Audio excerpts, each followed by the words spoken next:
Welcome back, folks, to the WP-Tonic show, interview show. This is episode 637. I'm really looking forward to our interview. We've got a great expert on branding. I think branding, if you've got a startup, is really important. We got Randy Herbertson, and he's the founder and CEO of the Visual Brand. He's a true expert. It's going to be a fascinating discussion. We'll be back in a few seconds. We're going for our main sponsor's message.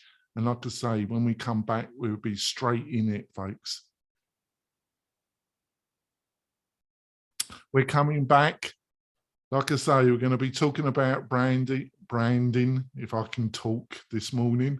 And I think it's really important for your SaaS, for your WordPress business, to understand how to communicate your brand to your target audience. So, Randy, would you quickly like to introduce yourself? Sure thing. I'm Randy Herbertson. As Jonathan said, I am the founder of Visual Brand, which is a brand innovation agency based in Westport, Connecticut. And we our client base is quite diverse. We work with many different industries, and definitely large companies and also emerging companies. That's great. I'm really looking forward to the discussion, Randy. And I've got my great co-partner in crime, Stephen Saunders. Stephen, would you like to quickly introduce yourself to the new listeners and viewers? Yeah, Stephen Satter from hustlefish.com, where we can help you out with any WordPress needs. Right. So straight into it, Randy. I just want to put this to you. What I see as your job and your agency job is, I think every company, first of all, they've got to work out, have they got product fit, service or digital product? But that's down to them. Have they got product fit? And then can they, have they got the pricing, blah, blah, blah, all the business stuff. But then every company has a culture, right? Has something unique about it, or should have, or does have. And your job is to help them explain that to their target audience in the quickest, most powerful way to benefit the business. And that's not easy. Am I right about this, Randy? 100%. It's the classic example of you can be too close to something. And when we're too close to something, we have an internal dialogue as well as an external dialogue. That comes as a whole for us, but what we say doesn't always give the whole story. So this is a classic example of a business owner saying, I've got this great idea, this is what I do, and they explain it to you and you go, I have no idea what you're talking about. Okay, because I'm not hearing the whole story. Part of it's in your brain. And so really, exactly like you said, Jonathan, our job really is helping clients understand how to tell that story. But again, the building blocks are the same with any kind of business, and the way we approach it is actually very simple. And it actually grows out of my early part of my career when I was a brand manager for bigger companies. We did these awful long brand manuals every year that nobody ever read, that too many pages and too many models. And I realized that there had to be a simpler and better way to do it. So over the years, we built exactly that. And, there are the core components. It starts even where you started. It's like, who are you competing with? Okay. Not only who are you competing with, we do a positioning matrix that's based on where do you want to be? Like the classic data matrix, you want to be in the upper right corner. So that's our goal. Who's around us? And this helps us understand who's doing what. And, frankly, I can be doing something that is part of one company, part of another company, but bringing those two together is unique. That's okay. I can be doing something exactly the same as somebody else, but there's going to be some reason why you're going to use me versus them. So that's part of what that exercise is about. And then going into the next part is, again, who are you talking to? And actually, I'll take a step before that. We do a thing called drivers, brand drivers, emotional and functional. And it sounds a little esoteric, but it's not. It's kind of the core thing is, what is the motivation that someone has to work with you? What is the motivation emotionally and what is the motivation functionally? And those are literally single words. And those become the backbone of everything else. Even when you look at your client base, your customers, they're going to have those different motivators are going to have a more or less important role in your communication. And usually, frankly, when you look at segments, it's very few companies have the luxury to communicate to different audiences separately. You got to find that universe where you're going to communicate to as many people as possible. It doesn't mean you don't have direct communication, you do. So it's an iterative process. And then coming out of there, the next one is, again, a classic thing we call the brand proposition, that it's the what is for because. That comes time to be the hardest thing to do. Companies spend forever writing their mission statements, and then people read them and go, oh, what the hell does that say? So the what is for because is really important, because letting someone says, hey, so what do?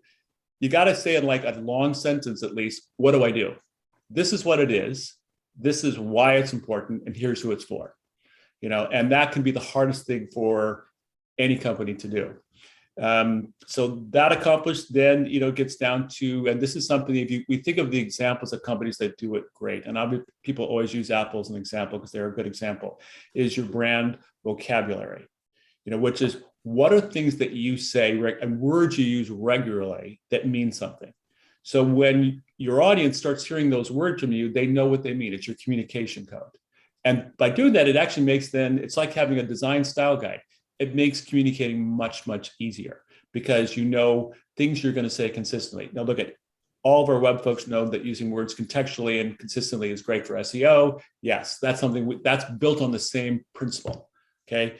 And so with those things in hand, then you can start really then building, how you're going to communicate, who you're going to communicate to, and what's most important, and like I said, it's very common for an entrepreneur, like you called out, Jonathan, to be really good at something. All right, I built a great tool. I've got a great service. I've got a great something else, but we have to be more than that when we do this. So the goal is to make it simple for you to do it wherever you're going to do it. Well, blow me away, Randy. Over to you, Stephen. I want to just quickly dive into the idea of the visual brand. Is that just like a company name, or is there something deeper behind what that means? What is visual about a brand, and how does that line? So so it's a good question. And actually, in fact, my first company was called Seesaw, actually. So visual sort of theme. And the reality is that visual communication is the universal communicator. And that's, and that would be internationally, anything else. It's a quick, it's a shorthand for communicating. I will tell you that a huge practice for us is actually information design, iconography. We have a big motion graphics practice here as well, because people communicate very well visually. Perfect example, like I said, we know in a lot of digital communication, it went from words to pictures to now, if you don't have motion in your communication, it's not as engaging. That's partly because you're leading somebody through something. You might have a voiceover, you might have other things, but they visually see things, and even animated words, and we've done it in the right way, or iconography, you communicate faster. Because in the digital world, we are shorthanders. We want to get everything in a few seconds, not a few minutes. So that's sort of what that's built up. And for us, I guess the other big difference is that we have a very robust strategic practice and design practice, and they work hand in hand. And a lot of agencies talk about that, but don't really necessarily do it. They do one or the other. So, and that's, again, by the way, incredibly necessary when you're helping companies start something new. And like I said, for us, small companies, they're starting everything new, right? They're bringing everything together. For large companies, our typical clients are the innovation people, the people that are trying to do something different. Like saying, I currently make apples and I want to make oranges. Can I make oranges with my company umbrella that I'm great at apples? And so that's what we help them figure out. Cool. So it's that idea that you should be able to know what a brand is and what it does and what it represents without having to read a big long paragraph on an about page. You should be able to see it the second you hit their homepage or interact with somebody from that company or see a social media post. You should have some of those elements or those feelings. Exactly. And again, a perfect example to that statement is that you find so often when somebody lands on a page, your website's critical. Everybody needs to have a website. You get to the top of the page and you really don't know what the hell they do. You got to go, okay, there's a lot of pretty pictures here, a lot of words, but I'm already bored because I don't know what you do. So in the very, very first thing you say, what the heck do you do? Okay. And sometimes if that's more complicated, it's the infographic, Again, iconography communicates very fast, and that's why you should pay attention to it. And that will communicate. You know, we have some clients that are doing very technical things, engineers and stuff. We do a lot of work in the environmental sustainability world as well, and they're very complicated in what they're trying to communicate. And so we often do say, all right, let's bring this down to one great infographic, so anyone can look at that and go, oh, I get how all those pieces work together. So, you know, like I said, it's just fast communication. Yeah, that's awesome. So when you're talking about like complex ideas where somebody comes to a page and they're just like, I don't understand what you do. Like, what does this even mean? Do you feel like that's generally just a messaging problem, or is that often coming from like a company trying to do too much? Like they're trying to say like, we are the solution to all of your problems in the world. Absolutely. So, and the reality is you may be a solution to a lot of things, but how you do it and when you do it is important. Because again, people can be overwhelmed by too many options, right? Mm-hmm. As we say, the embarrassment of riches. You know, I worked for a pretty well-known agency guy years ago who would always make us go into clients with 100 ideas because he thought that was great. And then clients would never make a decision. We'd have all this amazing work because we didn't give them a pared down variety. So in any company you look at, there's going to be your core offering, or at least your umbrella. And then there'll be other things you can do, you know, and like I said, so that's important. And when you have too many things or too many options right up front, you get overwhelmed. So again, perfect on your website. If you got more things, they don't all have to be on the homepage. What's the thing you do most often and most well? You know, and if you really look at the reality, if you want to offer different things to different people, have different landing pages in your communication to get there. But each landing page is around that one core idea and that one core thought. Yeah, I think you really see this, Randy. When you know we've got a digital focus here, SaaS plugin. You see that with their pricing pages. A lot of people think that the more options, the more value, the more stuff they bun on their pricing pages. That's going to make it obviously more value, more engaging. But it doesn't, does it, Randy? It makes it confusing. And by the way, a really good practice that many companies do is give a recommendation. It's always totally fine to say, this is our recommended thing to do. People don't necessarily look at that as a sell. They go, oh, okay, there's a reason you're telling me this because other people have felt that way and it's the best value, all that kind of stuff. So, you know, guide them. You know, it's really important to guide them. And like you said on pricing too, it's something that's a common practice, but if you're giving me different options, tell me what I get in each option, okay? And honestly, make sure there are differences. When you see something where everything's checked off, then you go, okay, so why would I pay more for that? You know, you have to be really clear. That's really interesting. I was on somebody's page the other day, and they had like 3 different plans, right? Like classic SaaS stuff, like your beginning, your intermediate, your gold level, whatever. But underneath it, they had like percentages of users that choose which plan, and who knows if they made it up or if it's real or not. But I didn't even trigger my head, but you're right. Like that's what they're doing. They're pushing one out there farther than the other, saying like, this is what the people usually want. So this is probably what you're going to want. And by the way, that works. We know that people, we're very peer driven. We say, oh, most people are buying this, that must be the right one. You know, so guidance is good, you know, and making it easier for them to do. All right, I think we'll go for our break, folks. Got a couple of great sponsors, supporters of the show. Have a listen. We'll be back in a few moments, folks. We're coming back. We've had a bit of a chat with Randy. It's so obvious that he knows he's been doing this for a while. It's pretty obvious that he's experienced. He's got the arrows in the back. He's got that look. I think it's been a great discussion so far. So Randy, what you're saying, you know, when you're talking to the kind of analytical coder, the kind of the accountant type, what you're saying, it sounds a bit, and I'm not being funny here because I totally think what you do is totally important. but they tend to think, oh, this is all very soft. This is all very loving. How do we measure it? What return on investment are we going to get? What guarantee can you give, Randy? But I think what they don't understand, Randy, is the technical barrier have been reduced through APIs, through Amazon Web Services, various things make it easier to build a SaaS, to build an online business. But the thing is, it's the branding that will make the difference to some ways. What do you reckon about that statement?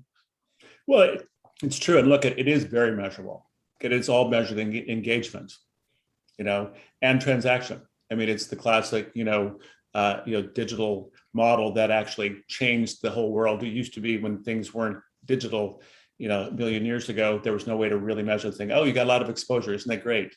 It's actually seeing the engagement. So, so when you have the right kind of messaging, people engage to begin with, and then actually they go down the purchase funnel. So that's the way you measure it. So that's what speaks to an accountant. It's like, yes, we got from here to here to here by changing the way we do it. And if you don't see a material changes, then obviously it's not right. Okay. But the nice thing too is that is optimizable.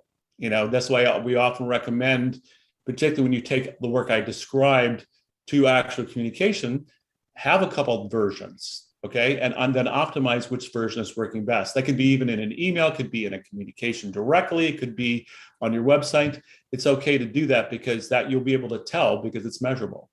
And that's how you tell it works. But it ultimately boils down to, it's not just getting exposure or engagement. It's like, did they follow through? Did they buy what I'm doing? Did they buy into the fact that I'm saying this is the most recommended? And then, the other place you can go to, and not every company has either the luxury or the inclination, is to do some research against it.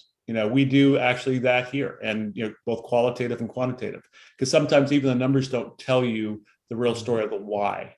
The why is the most important question. So what is that it happened or didn't happen? So, even if it's as simple as doing a survey or having, call with people who are customers, it's a good way to do it. You see a lot of businesses, especially at SaaS businesses and others, doing like the post surveys.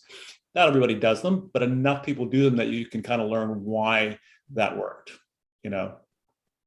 Right.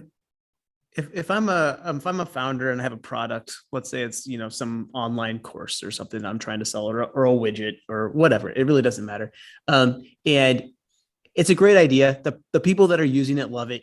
But I'm just not getting the traction that I need to keep growing it. Where do I start? And what do I need to start with? Asking myself existential questions? Do I start by measuring? I only have so much time in a day, Right. and you're trying to run a company and you're trying to figure out this problem at the same time. Where do you begin diving into that? So it really starts with understanding who is buying, and then saying, how do you clone that? Now, certain platforms like Facebook has lookalikes and other things that, things you can do. But it's really understanding that. And within the people that are buying you, there's going to be some common threads. Okay. Some that are completely targetable and some that are going to be a little bit more qualitative. And so really it's the classic build on your success. If you're getting no traction at all and no consistency, then there's something bigger wrong, and that could be literally in your product isn't different enough or compelling enough. But if you do have your point statement, a core audience, you need to see what they're at, because clearly they're probably not going to be the whole universe of who you want to get to, unless you're something so specific that there's 5 people who want it. Yeah, and then by consistency. If I'm looking for my user group and trying to find consistency, I'm looking for measurable, consistent metrics. This is for all, only guys buy this, or only women buy this, or only people under the age of X buy this. Measurable data like that. Is that what I'm looking for in that consistency, or what do you mean by that word? It's a starting point, but it's beyond that. It's understanding a little more psychographically about why they buy it. Okay. Demographic is certainly part of it, but it usually goes beyond, because demographic doesn't tell the whole story. It's that they are people that are in this kind of business or this kind of leisure thing that they're interested in. They're using it for this kind of purpose. In fact, that's even a nice thing that some companies actually do. When you do a checkout of something and say, what is this for? and give them some drop-down categories so you get some data. Understand even if you can't tell after they've used it what it's for, because that'll help you start to target to say, oh yeah, this is really when they're using and why are they using it. Another really important tool is to understand, and you can also again tell this with your web analytics, what was the purchase path? Did they register and not buy right away? Did they come back later? Did I have to follow up with them 3 times? That kind of thing. So understanding that helps you understand what your purchase cycle. For certain things, it's fast, and other things it's considered and they have to come back. These are all things you can get from your web analytics if you're selling, e-commerce. Yeah, something online that you can sell. Jonathan, go ahead. Yeah, I was thinking, I didn't do that. I'm going to put this to you, but I've got to be honest with you, Randy. I didn't do this myself, but I wish I had. I think if you're going to build a productized service, that's what WP-Tonic offers, Randy, a productized service to some extent. But what I didn't do was find some of what I thought was my target audience, like 2 or 3 of them, and then said, I'm thinking of doing this. Can I have like 10, 15 minutes of your time? And can I ask you what your needs are, what your concerns are, why do you use this particular product, service, what you like about it, what you don't? I didn't do that, but on reflection, it would have saved it would have gave much more focus, and I would have really benefited from like a couple of days of doing that. What do you reckon, Randy? Completely right. And it can be as simple as that, Jonathan, is just literally having some conversations, with people who did buy. Because again, you can always recall, so what made me decide? Okay. And by the way, could it be to say, it was an easy, fast decision. Boom. You checked all these boxes. Great. But usually they'll say, hey, this is really what drew me in, or this would, and even frankly, you want to know what gave them pause. Was there anything that they said, oh, I'm not so sure, or I got confused at this part, but I still went ahead and did it. So that's important, because that pause may be the thing that will stop some people from doing it. And then look at the other part, which is not a new idea, is then also using testimonials is incredibly important. Real testimonials. Another thing I also like to tell people is that, every business has issues that they have to solve from a customer service standpoint. Being very visible with solving problems is great. In fact, some companies even do their customer service like that on social media, because it's incredibly visible, because people don't mind that there is a problem, but when they see the company being responsive to help them solve that problem, that takes them all the way down. Do you think do you also think part of that interviewing like 3 people that signed up, or even if people that are you find that they're using another product, but it's in the same area. But the other reason why this is important is to zero in on some of the language they're using and replicate it on the key pages. Completely right. If you could ask this, so if you were to describe my product, how would you describe it? And by the way, if they spit back out the words that you have, great, you nailed it. But if they don't, and they have their own words, exactly your point, sometimes you do get language from your customers, and that's different than you said. Well, I think it's a blah, blah, blah, blah, And by the way, if they're confused, then that's where you have the problem. You said, well, I'm not sure exactly. It kind of does this. That's where you haven't been clear enough in your messaging. Right. Well, we're gonna kind of get around to wrapping up the podcast part of the show. Randy is going to stay on for some bonus content, which you'll be able to see on the whole interview on the WP-Tonic Facebook group page, and also on the WP-Tonic YouTube channel. Also, if you really want to support the show, please sign up for our newsletter. You go to WP-Tonic /newsletter and sign up for that. There's some great offers on the sign up page, and you get a weekly newsletter about WordPress, SaaSes, and some of my extra thoughts, which is sometimes outrageous. Surprise, surprise. So, Randy, how can people find out more about you and what you're up to, Randy? So they can reach me directly at randy@thevisualbrand.com or visit our website, thevisualbrand.com. He's a busy man, but I think he's always got time to have a quick chat with somebody. He's got that look.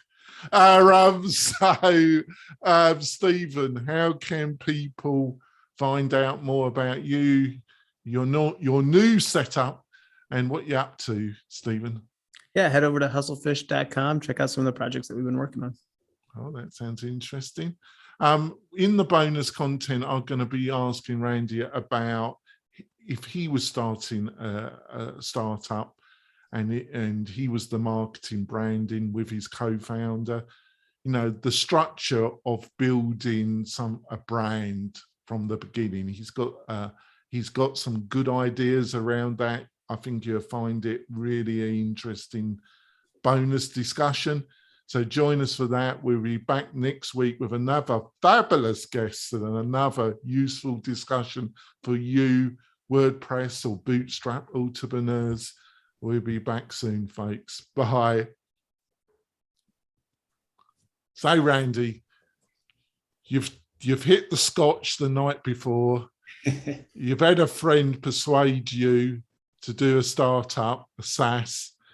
You should have said no, because this is going to be extremely painful and expensive, Randy.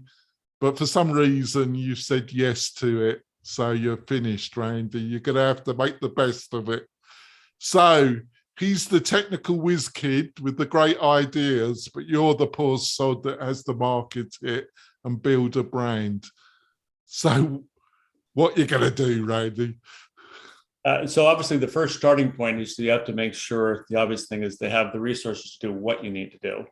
So in other words, that never happens, Randy. Yeah, that never happens. But the reality, look, that's reality like anything. You have to go into knowing that nothing is going to come for free. The most important investment you have is in your product, of course. That has to be done. But then you have to figure out from there, it's like, if they'll build it, will they come? You've got to set the second part. So it's a couple of things. Number one is to know, even as a marketer, what you do and what you don't do. This is a clear communication we do with everybody else too, is that don't try to do things without help you just don't do. Because you'll waste a lot of time, and ultimately you'll waste money making the wrong decisions. So it's finding the counsel, whether it's paid or advisory, that helps you get there. When you see, really, in fact, it's funny, I had a startup ask me that not so ago, why should I have a board of advisors? Everyone says I should have a board of advisors. Yes, not just to have impressive people who are out there. They're coming for different reasons. They're there for connections, for sure, but sometimes they're there to provide insights on things you just don't do. You don't know how to do. And so when you build your board of advisors, do just that. So board of advisors aren't just for huge companies. In fact, it's even better for small companies to do that. And so that's, again, would be important. And then, it really boils down to then, again, just like I mentioned earlier, just really understanding how what we built is going to be distinct in the marketplace. Yeah, the only reason I'm interrupting is that when you especially when you're bootstrapping it with two of you, and you might have some money from yourself or some family or some associates put some money in, you kind of, we get the logo done, and you go off to the designer or get the logo done, and then we need some copy for the homepage, so you hire an independent copywriter, and you spend half an hour telling them, and they knock it up, and you bun it on. This is how it's done, isn't it? But the problem is, there doesn't seem to be any plan, any foresight. How do you, I think I probably interrupted you, and you were going to tell me this anyway. Is there any way you're kind of, when you're on I was going to say a restricted, but, every budget's restricted, isn't it? No matter how big it is. How do you get away from this? I call it it's kind of hobbed together, isn't it? The logo's done by one person, the copy's done by another. But it all kind of gets together as a mishmash, and sometimes it works and sometimes it doesn't it, Randy? Well, that's again why you have to have a good idea up front what you want to be even before you start designing or writing. Whether you do it yourself or you hire somebody to do that.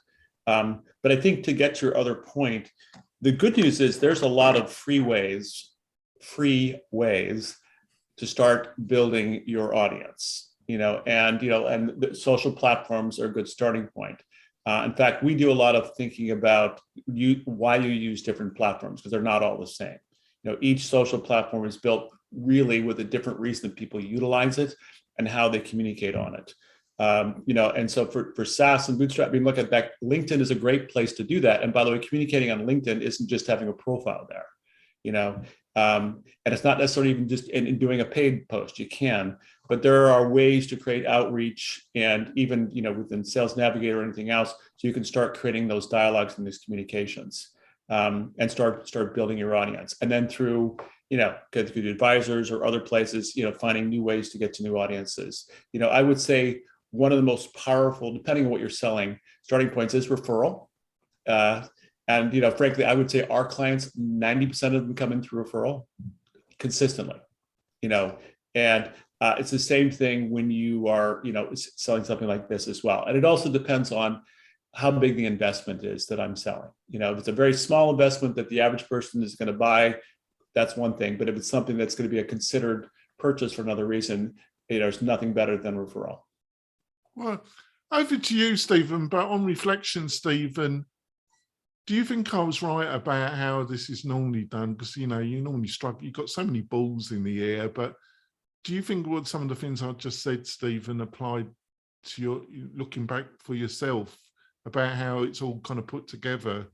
Yeah, I mean, I've started, I don't know, a half dozen companies, since high school on up. Most of them don't exist anymore, and only existed for 6 months or whatever. But I always think the tension is interesting between finding the product and building the product and building the marketing. And at least for me, I think that I oftentimes make the mistake of building the product first and then thinking about how I'm going to sell it second. I'm gonna sell it. Yeah. And then all of a sudden you realize as you're trying to sell it, like, wait, maybe I shouldn't have spent, 2 months building this feature that nobody actually values except myself. Like, I love this feature that I put into my product, but no one else likes it. Where it feels like if you would maybe dive into marketing first, or at least alongside the product, you would maybe avoid some of that pain and spending time and resources and money into areas that like didn't need to be there.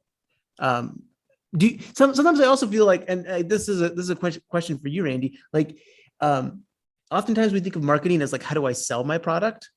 But sometimes it feels like marketing is almost more of like, how do I build my product too? Because marketing lets you know what people are thinking and feeling. 100%. Yeah, 100%. And frankly, a lot more of what we do is about the latter, what you just said, because it should inform what you're doing, and yes, that it also informs your communication. But I want to roll back to something you said earlier. One of the things I would think it's important to do when we really want to build something new into our product like that is consumerize ourselves. So what motivated us to do that? There had to be, because we had to come at it, not just, unless it was just, oh, that'd be kind of cool and complex and blah, blah, blah, a challenge. But there's probably a reason a motivation we had for ourselves and why that was important. And then we just have to figure out if that's replicable, or even frankly, if that lives under our umbrella. Sometimes also people, and this to one of your earlier questions, try to add things and they just don't make sense to their platform, right? So you want things that halo out of what you are. It doesn't mean they can't be different, but if it comes out of left field, they go, why would I do this when you really do this? I love the fact you describe your company as a WordPress company. That's pretty specific. There's lots of choices. And by the way, I would also start with saying WordPress is complicated and you need a navigator. Yeah. My company, we do websites. We don't do many WordPress sites anymore because they're so complicated. We do a lot of Squarespace and Wix. Yeah. And frankly, WordPress gives a lot of opportunity that those don't. Did you have to swear on the show, Randy? I'm sorry. All right, there we go. But the reality, look at we're fully aware that WordPress offers a lot of advantages. But I forgive you, Randy. There we go. But look, there's a lot of advantages, okay? But it's also knowing how to do that. So back to the thing. So why would that happen? And why would you do that onshore versus offshore? Blah, blah, blah, all that kind of stuff. So those are things where, again, it gets another class learning thing is get to the pain point first. So it's actually right in the communicating who you are. It's totally good to say, you got a problem with this. We're going to solve it. You know, this is something that you're not getting today and you want it, you know. So, great marketing can start with it. Tired of being ignored by your blah, blah, blah. You find, WordPress too complicated, then this is what you can do. So I think a word you used previously was consistency, which is there consistency among your user group? And I think as a founder or somebody that's early into creating the product, a lot of times we just look at ourselves and say, what is my pain point? What is my need? But then what are those consistencies in the external world outside of you? That's the same thing that you have that somebody else has. Right. And I think maybe where I've gone wrong in the past in creating businesses and stuff is that I don't look to see what the consistency between me and the other people that are using the product or that have the same pain points as me. I just say oh, Steven has a problem, so I'm going to fix it. And everybody else probably has this problem too, without analyzing that first. And sometimes look at introducing things. People are not always cognizant of the problem. They'll avoid things but just put it aside when you call us and yeah, that is something I'm concerned about. And that is why I didn't do it. And by the way, the other part of it is you also need to check certain boxes. Yes, boom, boom, boom. Other companies do this. We do it too. Okay. And because there are things that'll make people feel good about making a choice for you versus something else. Just kind of last question, because obviously we value your time and you're a busy guy. About testing, getting you have these services and they can send a group of people to your website. And I've always, useful, but if they're not in the mindset, if they're not in that particular niche, if they're not looking, if you've just seen people that not in that kind of mindset for looking, like my company specializes in the building, the hosting and support of people that want to build membership and learning management systems. They're e-learning entrepreneurs. And we take the pain from building that from WordPress. You get all the benefits of WordPress and none of the pain, right? But so if one of these companies just brought people that weren't really interested in that, and they just looked at a lot of the wording would mean nothing to them, where if they were looking around the SaaS competition like Kajabi and then they were looking at WordPress, they would understand the wording. Is this making any sense, or am I just waffling, Randy? Yeah, it does make sense. And actually, you said something earlier, which again got exactly what it said. You have all the benefits of WordPress with none of the pain. Okay, so there you just called out something that people, might not be thinking, externally, but oh yeah, that's true. And that's what I said earlier. For us, So I think that's exactly right. You got to get the right people, testers, look over your site, not just totally strangers. What are they going to make about, learning management systems or members? They know nothing about that. So of course the wording doesn't mean anything to them, does it? Well, yeah, it's again, knowing, again, having the right people look at it. The other thing just to call out, and I'm sure you already do this, I always find it's important to give people an easy way in to learn more. So it may be, just a perfect example. We're on the call with a client this morning, and one of the facets of their business is real estate, among a lot of other things. And I mean, they're not real estate agents, but they own some properties. And we realized that we have a contact form if you really want to learn more about buying these $2 million condominiums. But we said, hey, let's just make it simpler. We're in a building phase. We're building this amazing thing. Let's just give you a subscribe to follow our progress. Okay. just because people are curious. Oh yeah, I'd love to see the building progress, how that goes. That's an easier way in than saying, I want to know about a unit, but by the way, could lead there. Okay. So it's the same thing with, people who think, oh, I don't really need what you're doing, but I'm kind of curious to learn more. So give them an easy way in. Yeah, it's fantastic, Randy. You have to come back in the new year. I thought, obviously with all these discussions, we can only give a glimpse, Randy, a few glimpses, a few tips. But hopefully you agree. I think I've really enjoyed the interview. I think we've covered a lot. I think we've peeled, what's the word in? We've peeled, I don't know. The onion? Yeah, and we're given a kind of glimpse, a few glimpses. And I think that's what the objective of this discussion was. So, folks, we're going to wrap up this bonus content. We'll see you next week with another great guest. We'll see you soon, folks. Bye.